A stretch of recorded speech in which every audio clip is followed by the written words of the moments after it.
खाखरा दे दो मैंने कुछ खा ले, खाखरा खा लो, खाखरा। रोटी ही खाई जाएगी। हाँ रोटियाँ का भूख लग रही तुम्हें, रोटियाँ काम ही थोड़ा करेगा, तो खाखरे का करेगा। बैम तो खत्म करेगा रोटियाँ का। लो जी, इस पर तो घी लाओ, फिर इस पर लाल मिर्च लगाओ, खा ले खा ले। तो सारा उड़ान ये रोड राड भी आई थे अमेरिका दा। मैंने पक्का कंफर्म करया नहीं, लेकिन करनाल एरिया के कैथल एरिया के, क्योंकि रोड तो जरूरी बस है सारे करनाल कैथल कुरुक्षेत्र में। पानीपत में भी तो है। हाँ पानीपत में भी है। तो यहाँ के कुछ लोकल नाम और सरनेम जो रोडों के हैं वो मैंने थोड़े से देखे हैं उन नामा में। हाँ उन नामा में। अब सरनेम के हिसाब से मैं थोड़ा सा अंदाज़ा ला रहा हूँ कि हाँ हमारे वाले भी 2-3 हम तो सारे वाले हैं ही नहीं। मराले का नहीं, आप तो मराले हैं, कहने का मतलब यह है कि रोड है रोड मतलब हमारी जानकारी में भी था एक बंदा जी 1.5 किला बेच के, 1.5 था, 1.5 किला बेच के और बाकी कर्जा ले गए, एजेंट को पैसे दे दिए।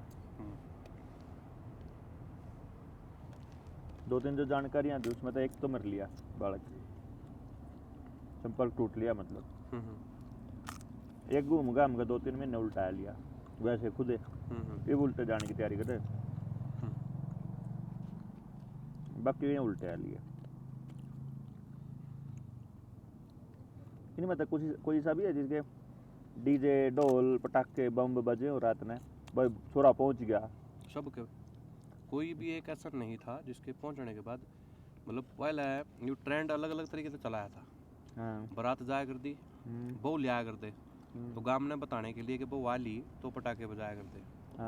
जब किसी के बारात मतलब घर में रात ने 3 बजे, रात ने 2 बजे, 12 बजे, 1 बजे जब पटाखे बाजा कर दे तो गांव वाले अंदाजा ला लिया करते भाई फलाने का जा रहा था वो पहुंच गया। हाँ मतलब हर किसी के जाने पे पहुंचने पे, अमेरिका ही नहीं कहीं भी वो मतलब विदेश में किसी भी उसमें पहुंचा हो तो पटाखे जरूर बजावा है। सोन सा गया तो भाई सोन सा कर जो अपनी जानकारी है, मतलब देखो मैं तो लंबे अरसे से बोल रहा, अपनी जानकारी में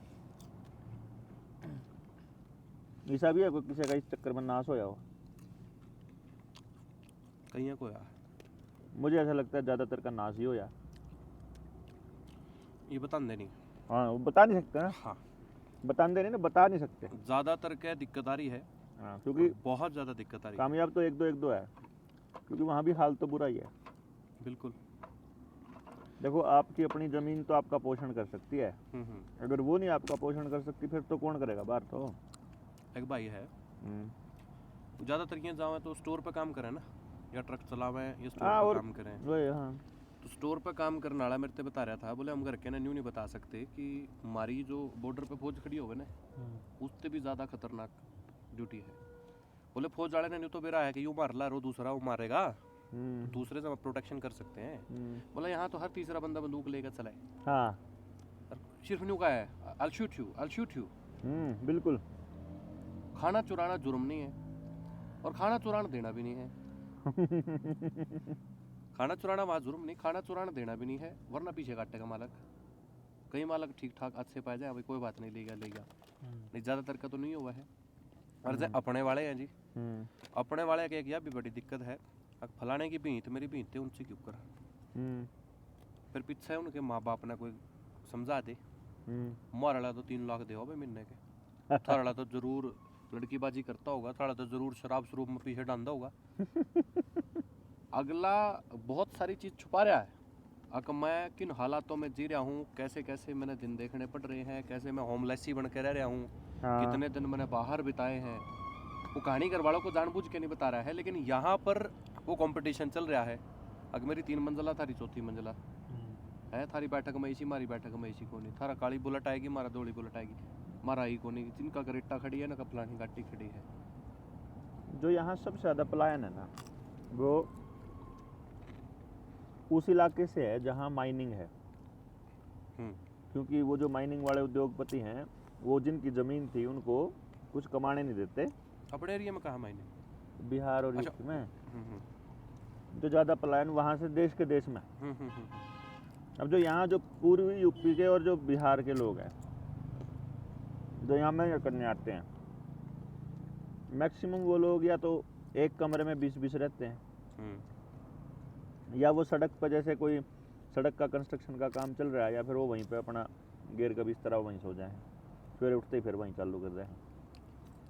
लेकिन वहाँ बिहार में उनके बारे में जो बातचीत की जाती है वो ये है कि परदेश गया है, परदेश गए हैं, काफ़ी रुपया भेज दिए हैं, काफ़ी कमाते हैं उधर।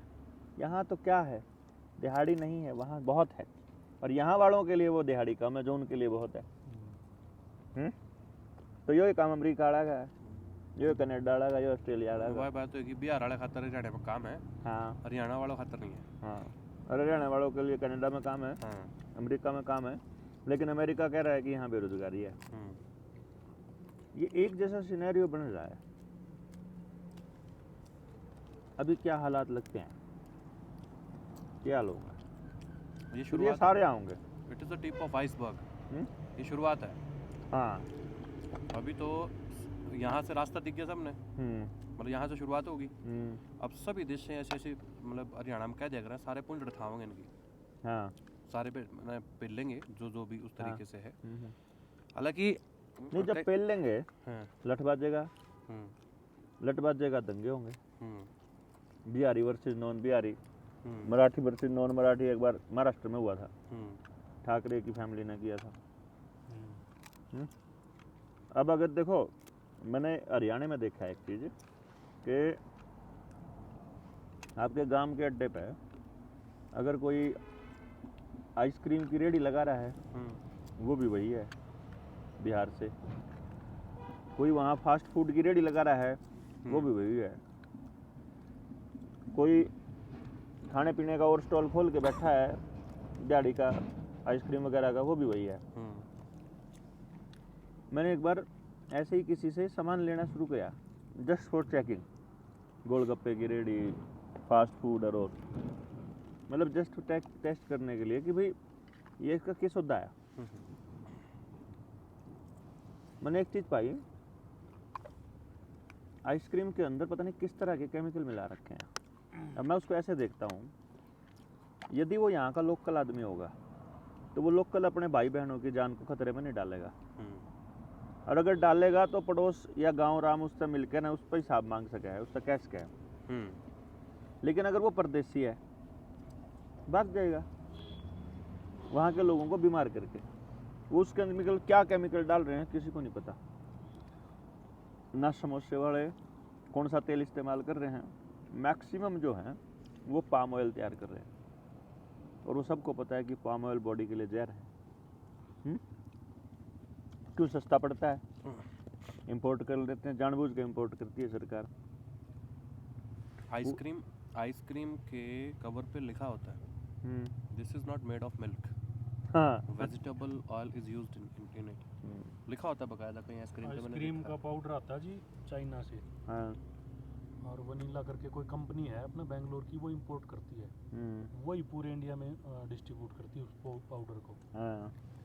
और ये जितनी भी कंपनियां हैं जो आइसक्रीम बनाती हैं, वो क्या करती हैं, रिफाइंड ऑयल से ही आइसक्रीम बना देती हैं। हाँ। वो प्रोसेस मैंने पूछा था, बुंगे इंडिया करके राजपुरा में है, गगन की जो कंपनी थी, उसको बुंगे ने खरीद लिया है। बुंगे और कारगिल कनाडा की, ये दो बहुत बड़ी कंपनियां हैं। कंपनियां क्या है, ये वहाँ के किसान हैं दो। और उन्होंने यहाँ पे पंजाब पे लगभग कब्जा कर लिया है। जो ये अपने क्या बोलते हैं, जो जानवरों के लिए ये नहीं अपनी फीड, ये बनाती हैं ज़्यादातर, और रिफाइंड ऑयल का काम करती हैं दोनों कंपनियां। कारगिल फीड बनाती है, बुंगे रिफाइंड ऑयल का काम करती है। और वो कॉटन सीड ऑयल और राइस ब्रान ऑयल और पामोलिन ऑयल इसको रिफाइंड करती हैं।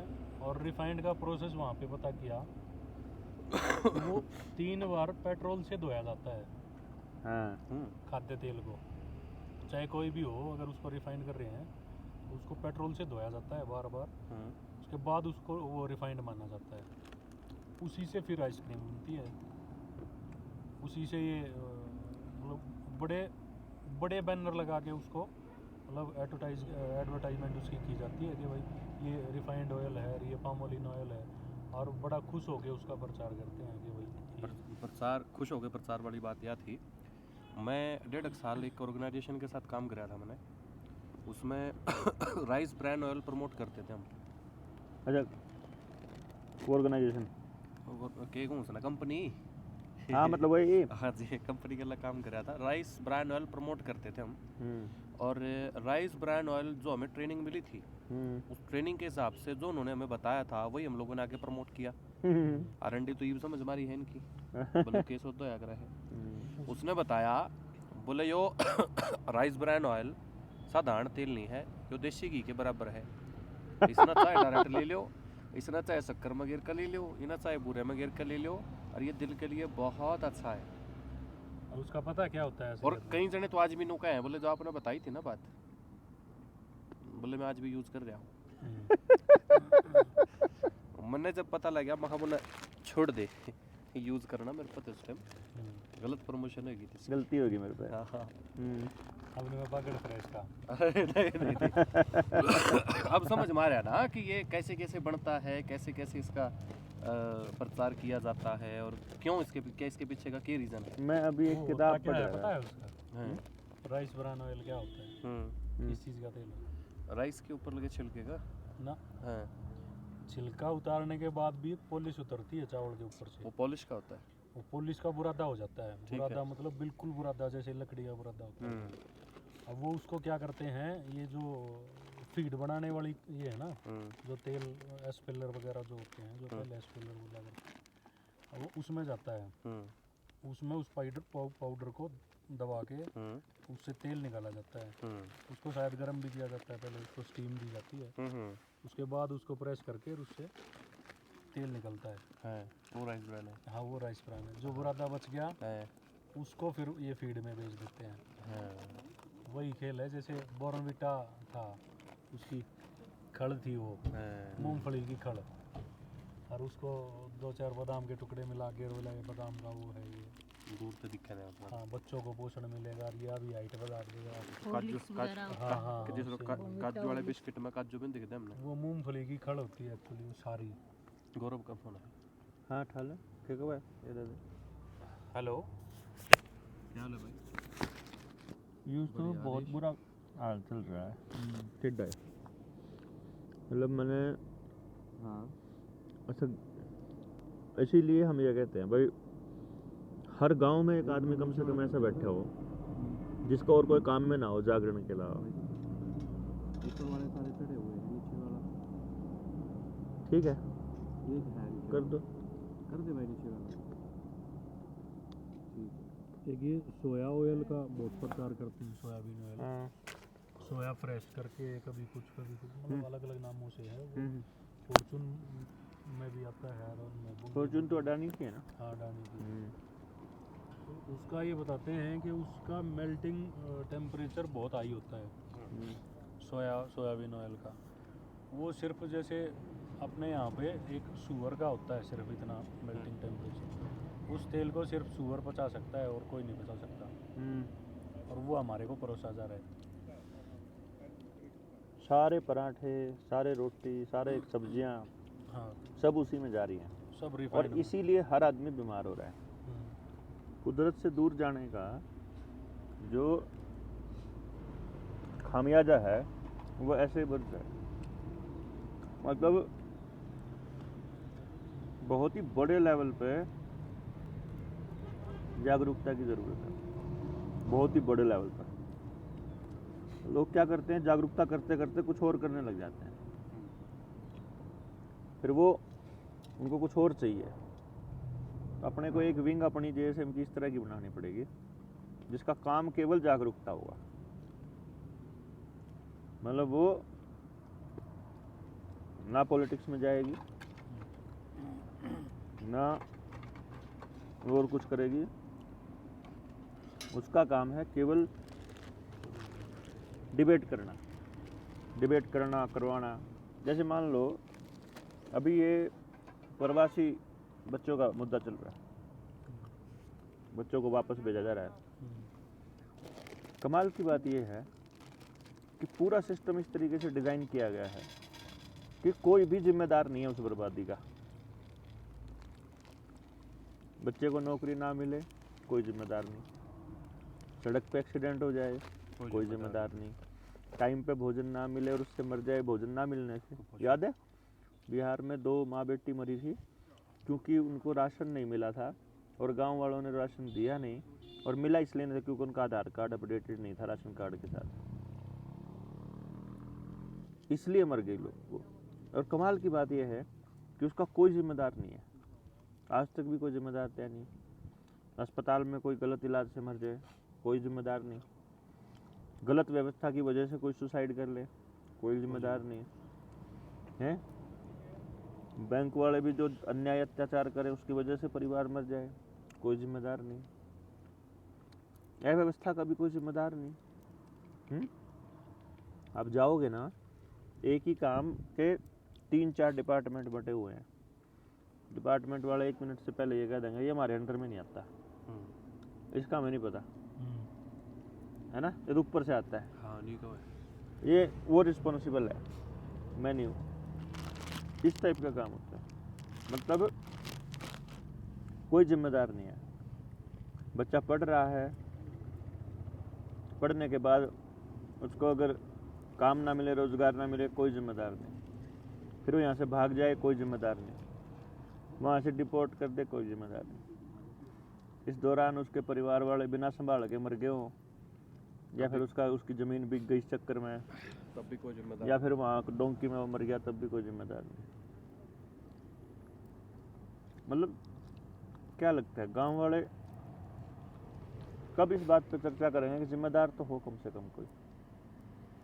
क्योंकि जब तक जिम्मेदार आदमी को फांसी पे नहीं टांगा जाएगा ना, और खास तौर पे सत्ता में बैठे टॉप क्लर्क को नहीं, जिस डिपार्टमेंट में घोटाला हुआ उसके मिनिस्टर को जाना चाहिए।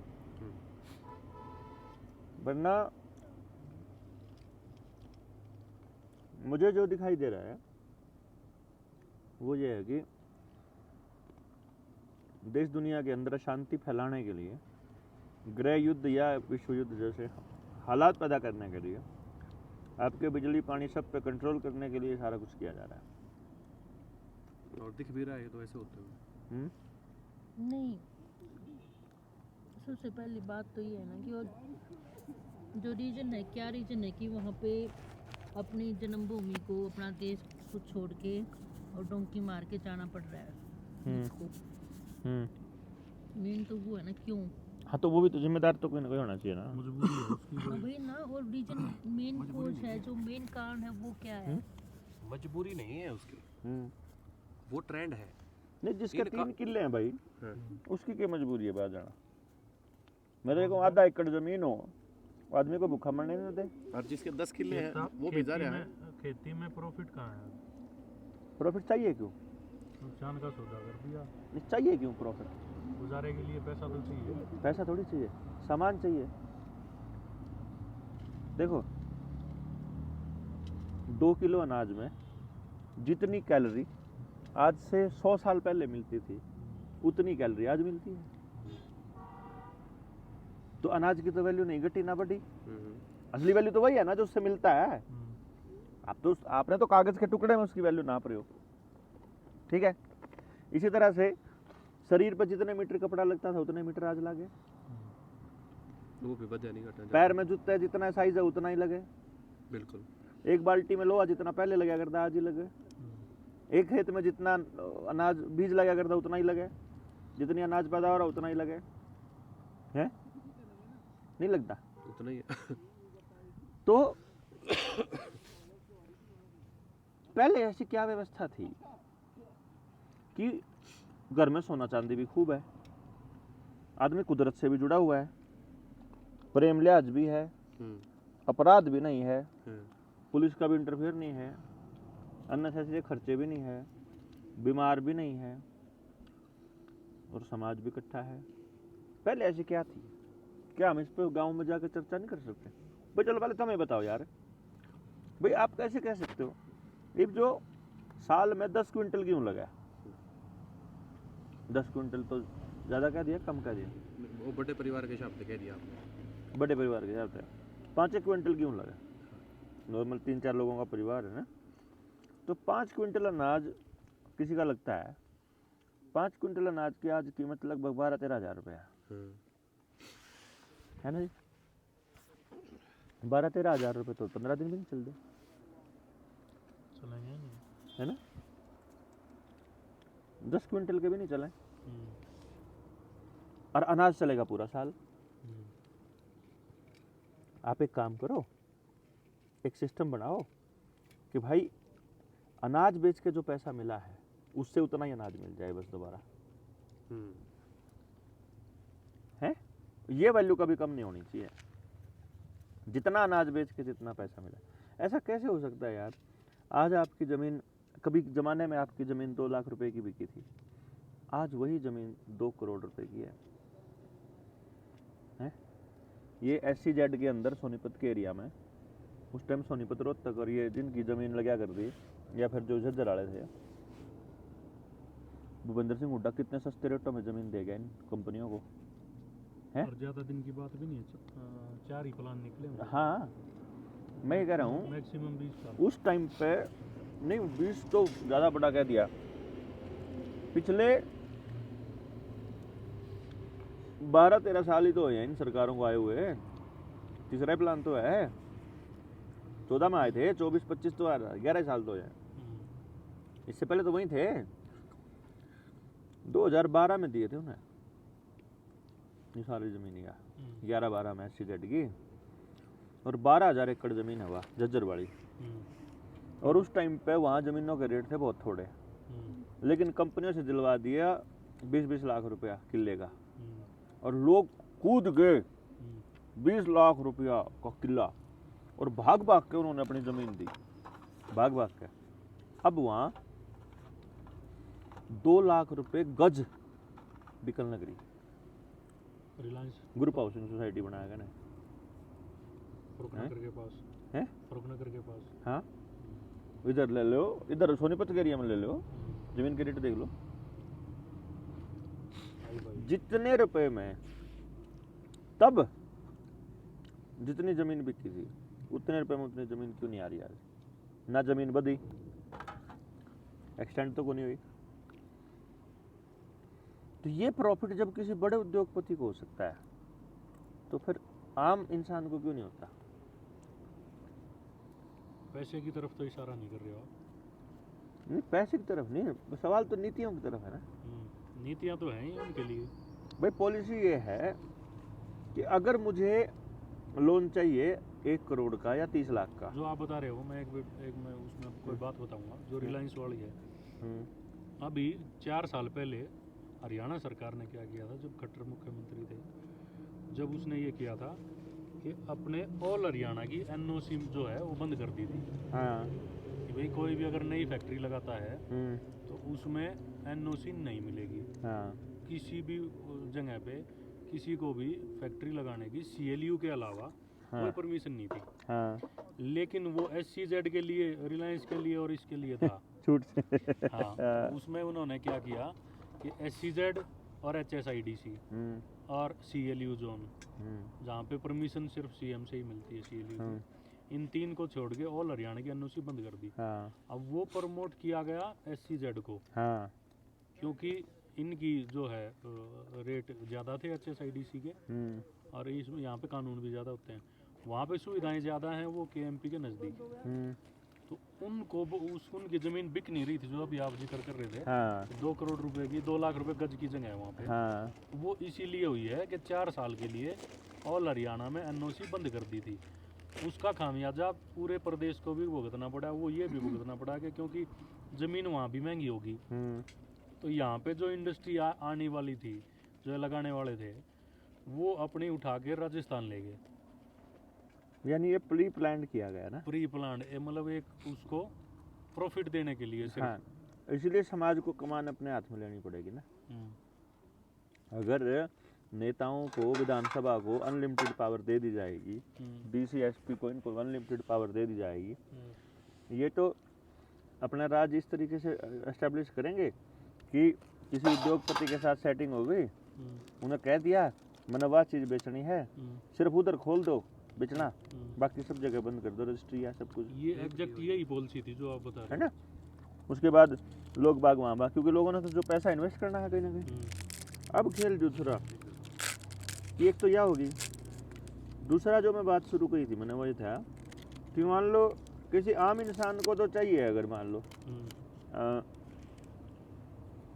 लोन चाहिए 1 करोड़ रुपए का, उसे तो कम से कम 1.5 करोड़ रुपए की प्रॉपर्टी कोलेटरल रखनी पड़ेगी,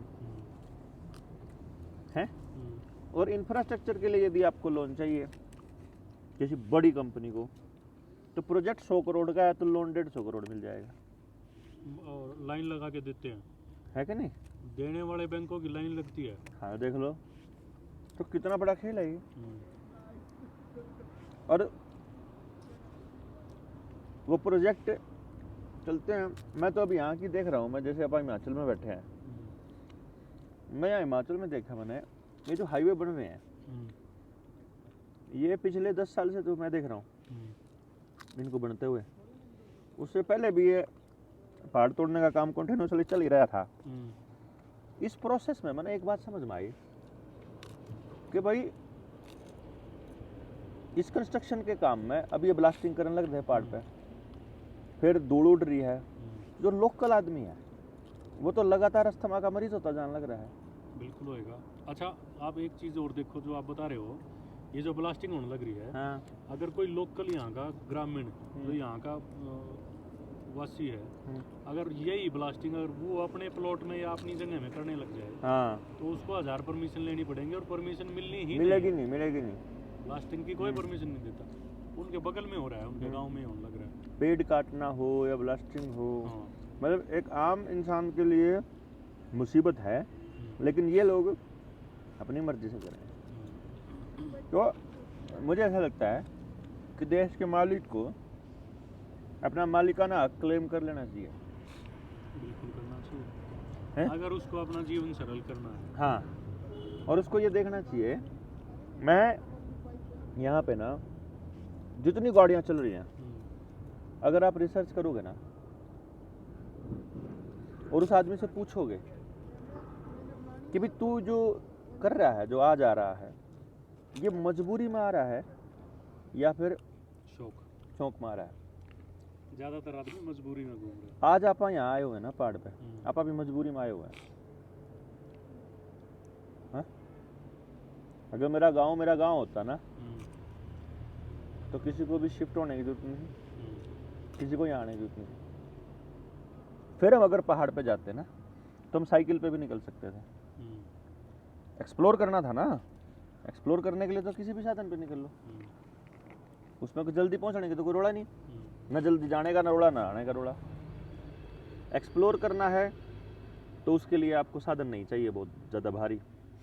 और यदि आप मजबूरी में आ जा रहे हो तो फिर हमारे को रास्ता ढूंढना चाहिए कि बालक ने गांव से बाहर ना जाना पड़े, ना पढ़ने के लिए ना नौकरी के लिए। एक्सप्लोर करने वाली है, घूमने वाली बात है, जो यदि हम सिर्फ एक्सप्लोर करने ही आते और अपने जो पुरानी संस्कृति थी, सभ्यता थी, उसके हिसाब से उस दौर में आते, तो क्या हमारे इतने पैसे खर्च होते हैं यहाँ पे? कुछ भी नहीं खर्च होना, क्या था, कुछ भी नहीं। जो धर्मशालाएं होती थी हर एक गाँव में, वो फ्री थी। बिल्कुल। अब उनका भी बाजारीकरण करके अब पूरी जगह होटल ही होटल हो गए। होटल क्या, इन लोगों ने तो मंदिरों को भी होटल जैसा बना दिया। जो पवित्रता थी उन होटलों की वहाँ पे, अभी मतलब जगन्नाथ में देखो, फिर गंगा जी पे देखो, और दूसरी जगहों पे देखो, तो मतलब वहाँ वो चला दिए, बड़े बड़े याच चला दिए, वहाँ नंगे पुंगे होकर के वो काटते हैं, बकवाद करें, अपना नाट नौटंकी करें, ये सब चल रहा है। अभी आपने तारा देवी में देखा होगा ना, वो रील बना रहे थे।